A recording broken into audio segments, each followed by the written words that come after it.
chili fans, how you doing? Welcome to the Zia Cooking Kitchen. I'm so glad you guys could be here today because we have all sorts of wonderful things going on. So welcome back if you're coming back, and if you're here for the first time, make sure you click subscribe so you can join our Zia Cooking family. Today we're going to be making a delicious taco salad. We're going to be using a wonderful homemade avocado dressing, and this is a delicious meal to make. Now, I like to say we're making taco salad, but I have to be kind of quiet because if the guys in the other room hear, they're going to say salad, and I'm going to have to explain, no, we're just having nachos with lettuce, guys. Don't worry about it. I want to point out a couple of things. I took some time to prepare all of this ahead of time. The ingredients you're going to find in the drop box below, and you'll see it running across the screen. And I also want to point out a little bit about New Mexico cooking. New Mexico cooking is making what you have in your kitchen, making it delicious, making it affordable, using the things that we have, incorporating them in different ways. And I want to talk a little bit about all the supplies and the things I have going on. Now remember, simple home cooking starts with your heart. It starts with love. It starts with thinking about what you're going to make for your family. We don't have to have the most expensive cookware. We don't have to have the most expensive ingredients. What we have to have is a desire to put good food on the table, to be kind and help each other along the way. And that's really our only mission today, is to bring together all the things that we found in Carrie's refrigerator, and we're going to make a taco salad. What we're using today is ground beef. Now, some people prefer to use chicken for their salads, and that's fine. And if you prefer not to use any meat at all, then we can't call it a taco salad. We're going to call it something else.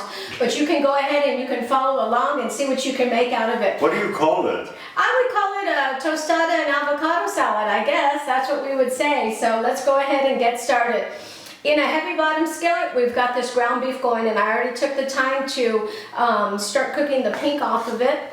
And what we're going to be doing there is I spiced it with some simple salt and pepper that has already been put in there, and a little bit of a Mexican oregano. So at this time, what I'm going to do is I'm going to be dropping in a couple of things to get going. I'm going to be using some diced white onion and some 2 cloves of garlic that I've already taken the time to mince. And I'm going to go ahead and add those in there so they can start to soften up and flavor that ground beef. When you're making a taco salad, kind of think about what you're doing. You're going to be making a delicious taco, but you're going to be serving it on a bed of lettuce. We want it to have all the delicious flavors that we usually find from a taco. So as that gets started, and we're going to go ahead and turn that up, and I'm looking at about a medium heat. Now I know a lot of you are measurement oriented, and you want to know how much am I using and how much am I going to put in there and what brand am I using. I'm doing New Mexico style cooking. I'm using what I have, but if I have to round it out, I'm going to say I have about 1.5 pounds of ground beef, and I put in about 1/4 of a white onion and 2 cloves of garlic. Now this beautiful head of lettuce, whoop, got some flying food out of there. This beautiful head of lettuce is romaine. I've already taken the time to rinse it, and so this is going to be an important part of our salad. And so as this gets warmed up, before I chop that lettuce, let me jump all over, being the crazy girl that I am, and let's go ahead and kick down some chili into this ground beef. Now I'm not going to make it too hot because I do have the kids coming over, and they're not going to be wanting to eat anything. But we're adding in just a little bit of a mild flare. I'd really like you guys to take a look at that. It is delicious. Oh, that smells coming up to greet my nose, and it is making me happy. Hey Carrie, why white onion? White onion really pairs well with green chili. I think it's a perfect combination. You can also use a yellow onion as well if you'd like. And in a pinch, if you had to use a purple onion, you could, but make sure that you understand it's not going to be a purple or a red onion when it's done. The color will completely cook out in the ground beef. Wonderful. That's a really good question. All right. Now moving on, we're going to go to the lettuce portion of our salad. And one thing I like to do is, as we chop up our fresh head, you can use a spring mix, you can use iceberg lettuce, you can use a variety of things, but this is what we have, and this is what is available right now. One thing I always like to do is I like to cook to the season. And what does that mean? It means what are our farmers pulling in off the ground? What's available? What's affordable in the store? So right now we've got some really delicious butter lettuce going down. We've got some radicchio lettuce that's out on the stores and this beautiful romaine. So I am cutting this up here and putting it into some bite-sized pieces. And I'm going to go ahead and I'm going to reserve this one for something else this afternoon. So taking our lettuce that we have here and going ahead and breaking it down into our bite-sized pieces. It is really important that you want to make sure that you rinse your lettuce. I like to do a triple rinse. I like to soak it in a bowl of water, and then I go ahead and I rinse it, and then I do one more, and then I do a good shake. Let everything coming out of there. Now with this coarse chop, what I'm going to do is, you can see that lettuce is going right into our bowl there. Go ahead and turn that down.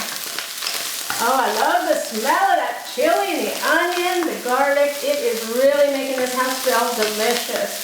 So jumping back to our lettuce.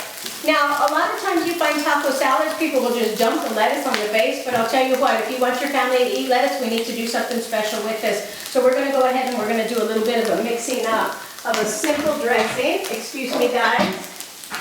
I didn't have an extra bowl out, but I appreciate you guys working with me. What I do is I'm going to add in just a little tiny bit, and I'm talking about 2 tablespoons, and we're using an olive oil. And then I'm going to squeeze in half of a lime.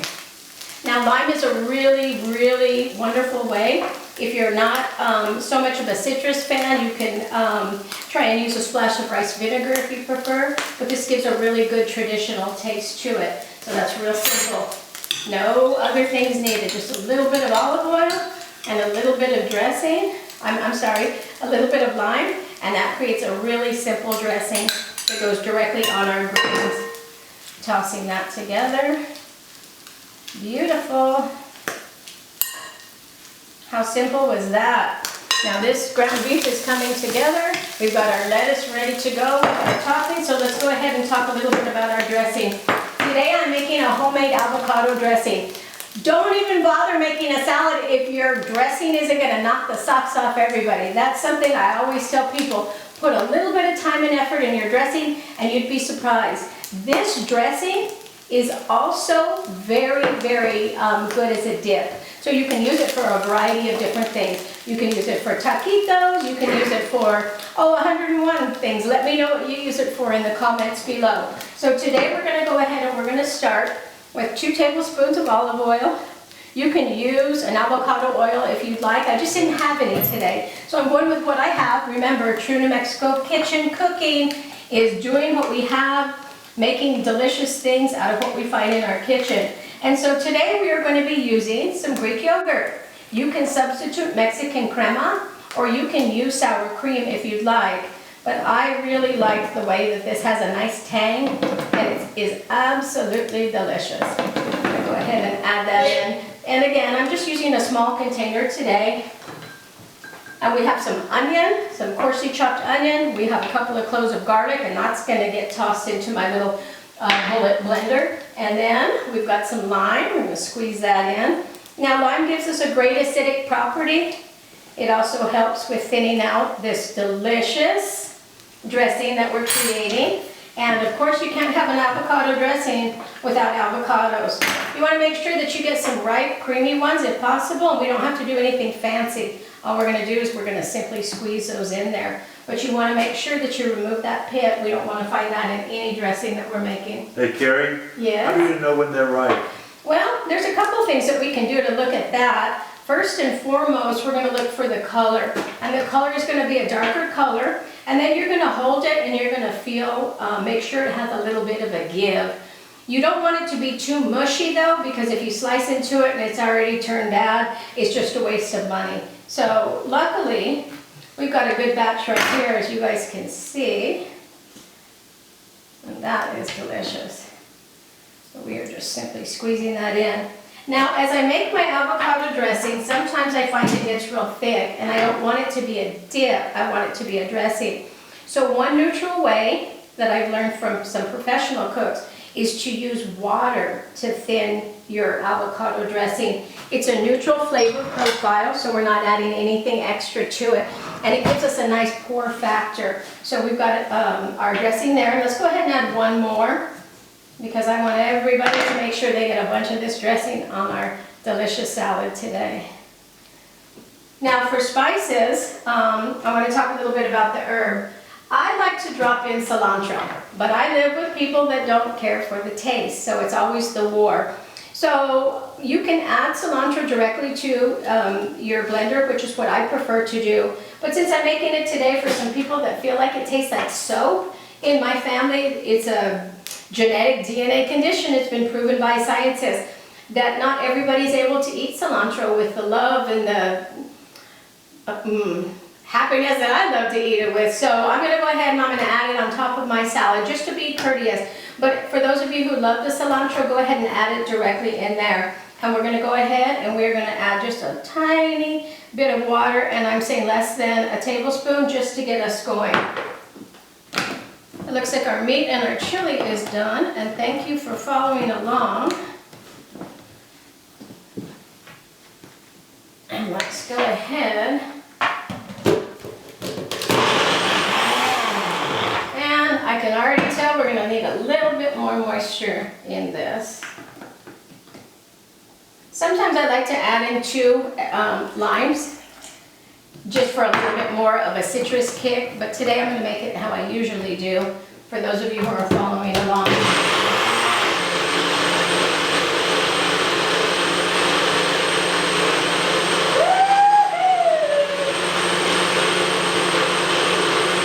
Alright, that looks beautiful.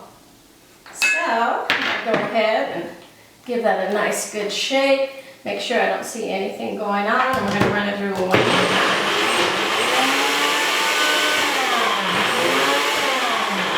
Beautiful. So, we've got all sorts of things going on. I took the time to chop up some purple onion. Purple onion is delicious on salads. It's not a salad if there's not purple onion as far as I'm concerned. This is something that you can also use directly with your greens, or you can add it, on top of your other items as well. I'm going to show you how I build my salad. We've got some great tomatoes, we've got some shredded cheese that's a Mexican blend, and we've got that previously dressed salad. One thing that I like to do is I love to make homemade tostada chips. If you're able to do that, there's nothing like it. If you do use store-bought items, what I do recommend that you do is go ahead and put them in a bowl, an oven-safe bowl, and you can put those in the oven, and then they're warm and they're crisp and they're tasty, they're delicious. So I'm glad that I had a chance to share that tip with you. Now, sometimes people like to create these edible taco bowls. And I've seen those done many, many times, but it does require frying, and that defeats the purpose of me making a salad for a healthy lunch.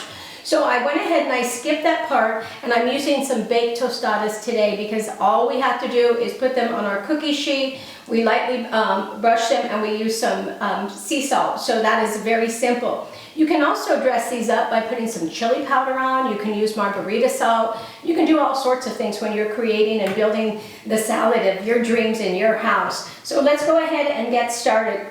I chose, again, like I said, to use the tostada chips. So what I like to do is I just simply put a few on my plate. And I'm building this for me. But when I have a taco bar or a taco salad bar as I do today, I let my gang add the toppings to their liking, because some people like onions, some people don't. It's really completely up to you. Now it looks like I got a little ahead of myself because I didn't get that dressing out, but I want to show everybody how delicious and beautiful it is.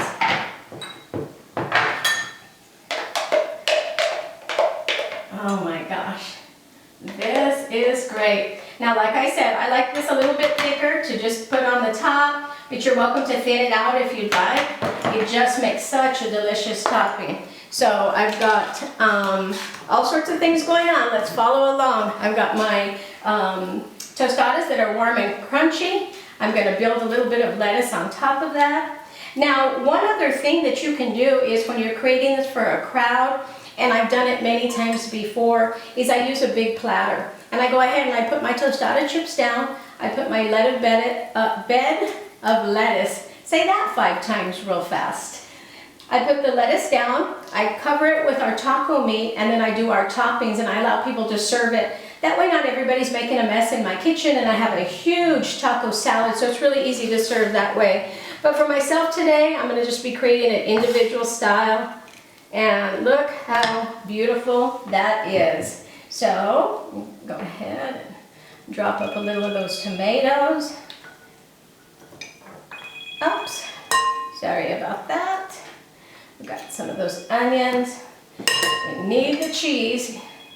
Can't go wrong without, can't have a taco salad without having the cheese. And then here is our delicious, delicious dressing. Make sure that you take time to subscribe, give me some feedback. I want to thank all of you guys for all the nice comments. And let me know what you'd like to see made next time. Remember, in New Mexico's cooking, we make do with what we have. And I'm going to tell you, I'm going to make good do with this because this looks absolutely delicious. Thank you guys for coming around. Let's go ahead and jump in and I'll let you know how delicious this tastes. Oh yeah, I'm going in deep, guys. I'm going to have to say goodbye now. I'll talk to you later. Bye.